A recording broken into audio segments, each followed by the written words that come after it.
Assalamualaikum warahmatullahi wabarakatuh.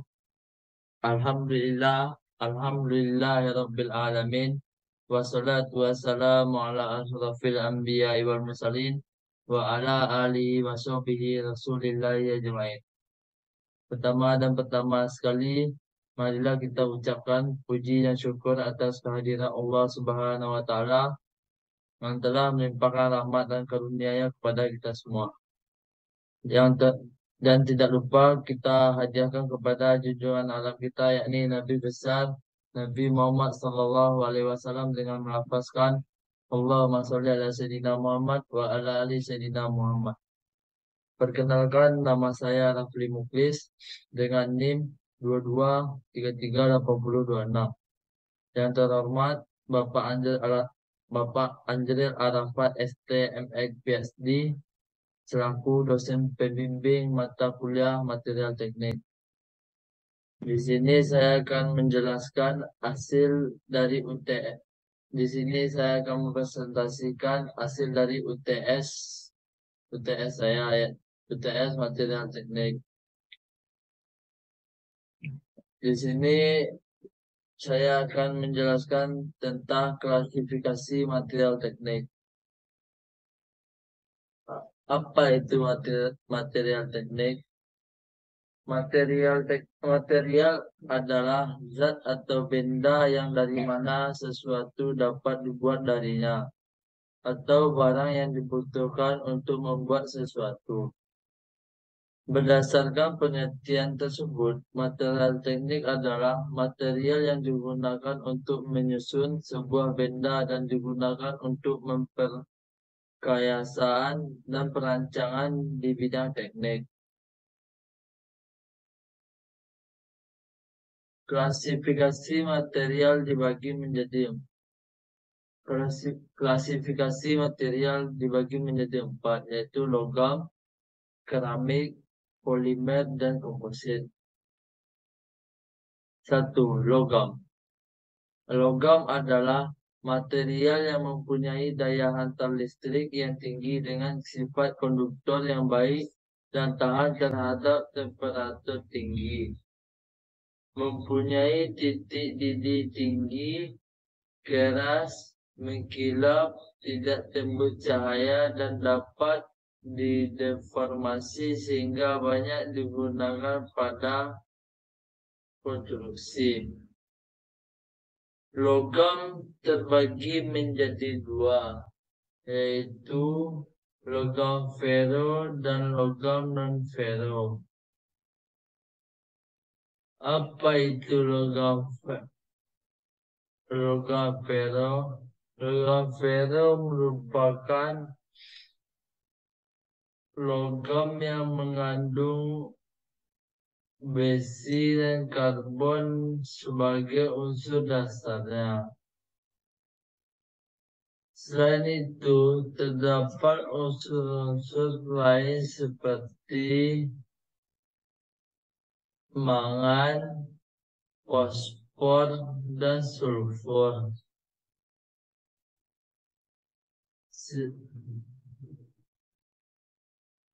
Logam non-ferro. Logam non-ferro merupakan logam yang tidak mengandung besi dan karbon dalam susunan unsur-unsur dasarnya. Jenis-jenis logam non-ferro yang umum adalah 1. Aluminium, 2. Magnesium, 3. Tembaga, 4. Seng, 5. Nikel, 6. Timah hitam, 7. Timah putih, dan 8. Logam-logam mulia. Contoh logam. 1. Logam ferro.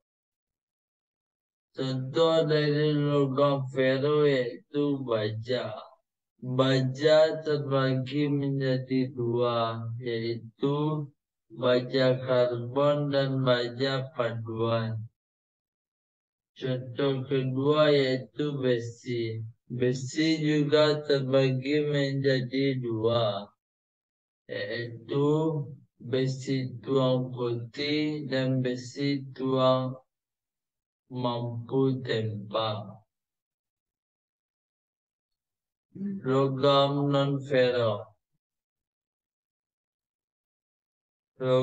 Contoh dari logam non-ferro yaitu aluminium, magnesium, tembaga, seng, nikel, timah hitam, timah putih, dan logam-logam mulia. Yang kedua yaitu keramik. Keramik adalah material non-organik dan non-logam. Mereka adalah campuran antara elemen logam dan non-logam yang tersusun oleh ikatan-ikatan ion. Istilah keramik berasal dari bahasa Yunani, yaitu keramikos, yang berarti barang yang terbakar yang dapat diartikan bahwa untuk memperoleh sifat-sifat yang diinginkan, material ini harus melalui proses perlakuan panas dan temperatur tinggi, yaitu proses pembakaran.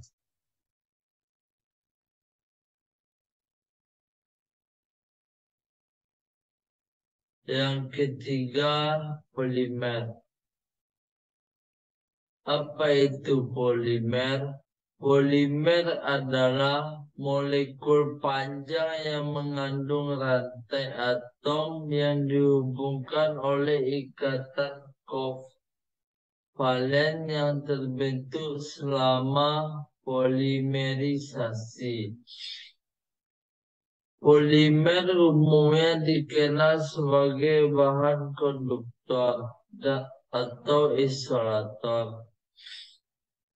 Karet dan plastik termasuk dalam kelompok ini. Kebanyakan berupa senyawa organik yang secara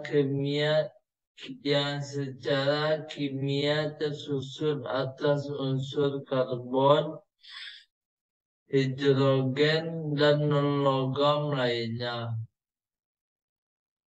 Density yang rendah dan fleksibilitas yang tinggi merupakan ciri khas material ini. Yang keempat yaitu komposit.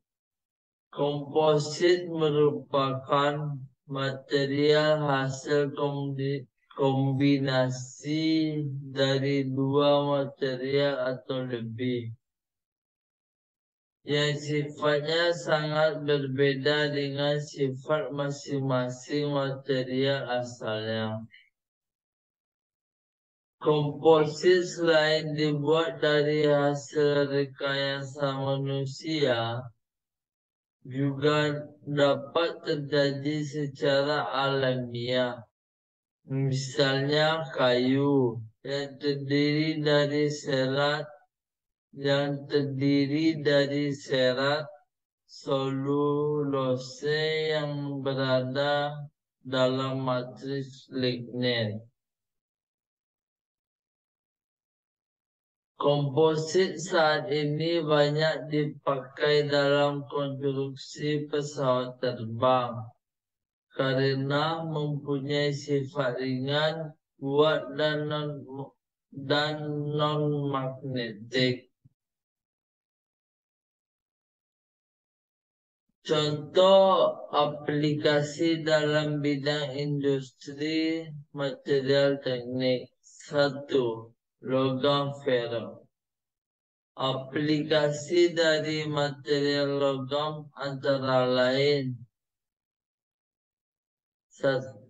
Satu, baja paduan. Contohnya resistance, temperatur detektor, mesin ekstrak, vakum evaporator, multi efek. Yang kedua, basic core. Contohnya cast iron, centrifugal pump. Contoh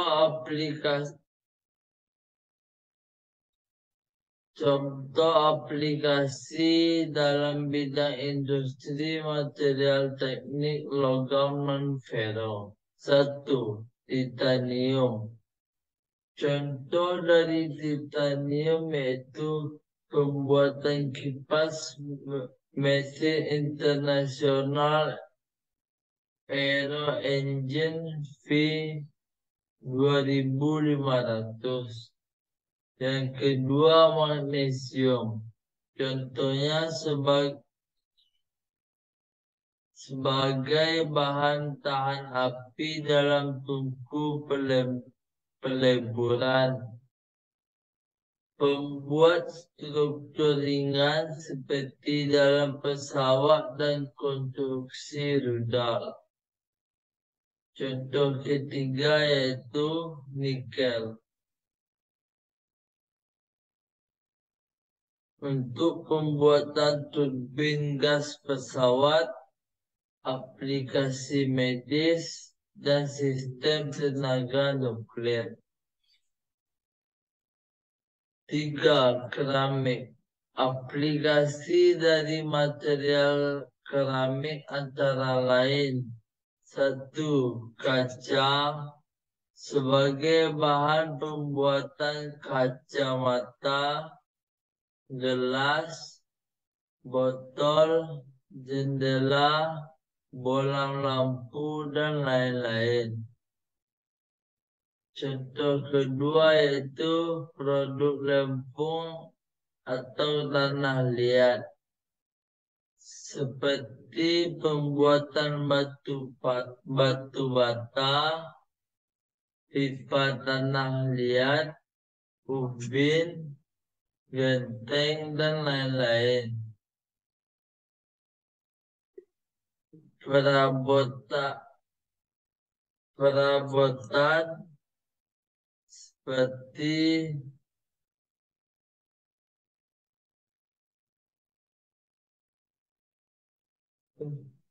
perabotan biasanya berwarna putih seperti Cina, telik, vas, poteri, stoneware, dan lain-lain. Contoh keempat itu alat potong. Material alat potong tungsten, karbid, atau cubin boron, nitrit, aluminium oxide, dan lain-lain. Yang keempat yaitu polimer. Aplikasi dari material polimer antara lain. Satu, polimer komersial, contohnya polietilen, polipropilen, polistirena, polivinil klorida, dan melamin formaldehyde. Yang kedua yaitu polimer teknik atau engineering polimer. Contohnya bidang transportasi seperti mobil, truk, kapal udara. Bahan bangunan seperti pipa ledeng.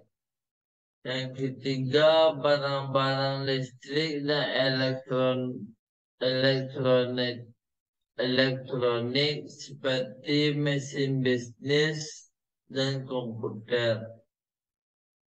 Yang keempat, mesin-mesin industri. Dan yang kelima, barang-barang konsumsi. Contohnya, nilon, polikarbonat, polisulfon, dan polister. Yang ketiga yaitu polimer fungsional. Contohnya seperti Kevlar, Nomex, tekstur, polimer penghantar arus dan foton, polimer pencahayaan, membran, dan biopolimer. Yang kelima yaitu contoh aplikasi bahan komposit yakni satu, bidang optikal material dan ada juga contoh lainnya seperti plastik, casing set televisi, sel telepon dan sebagainya.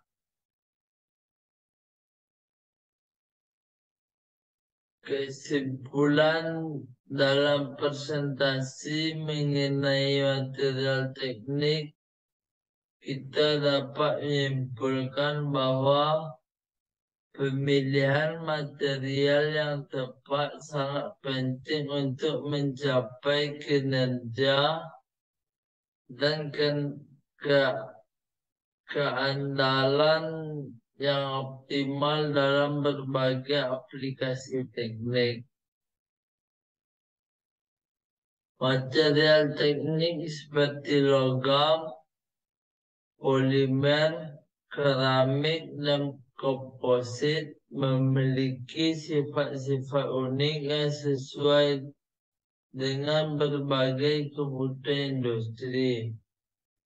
Studi kasus menggambarkan pentingnya pemilihan material dalam desain produk.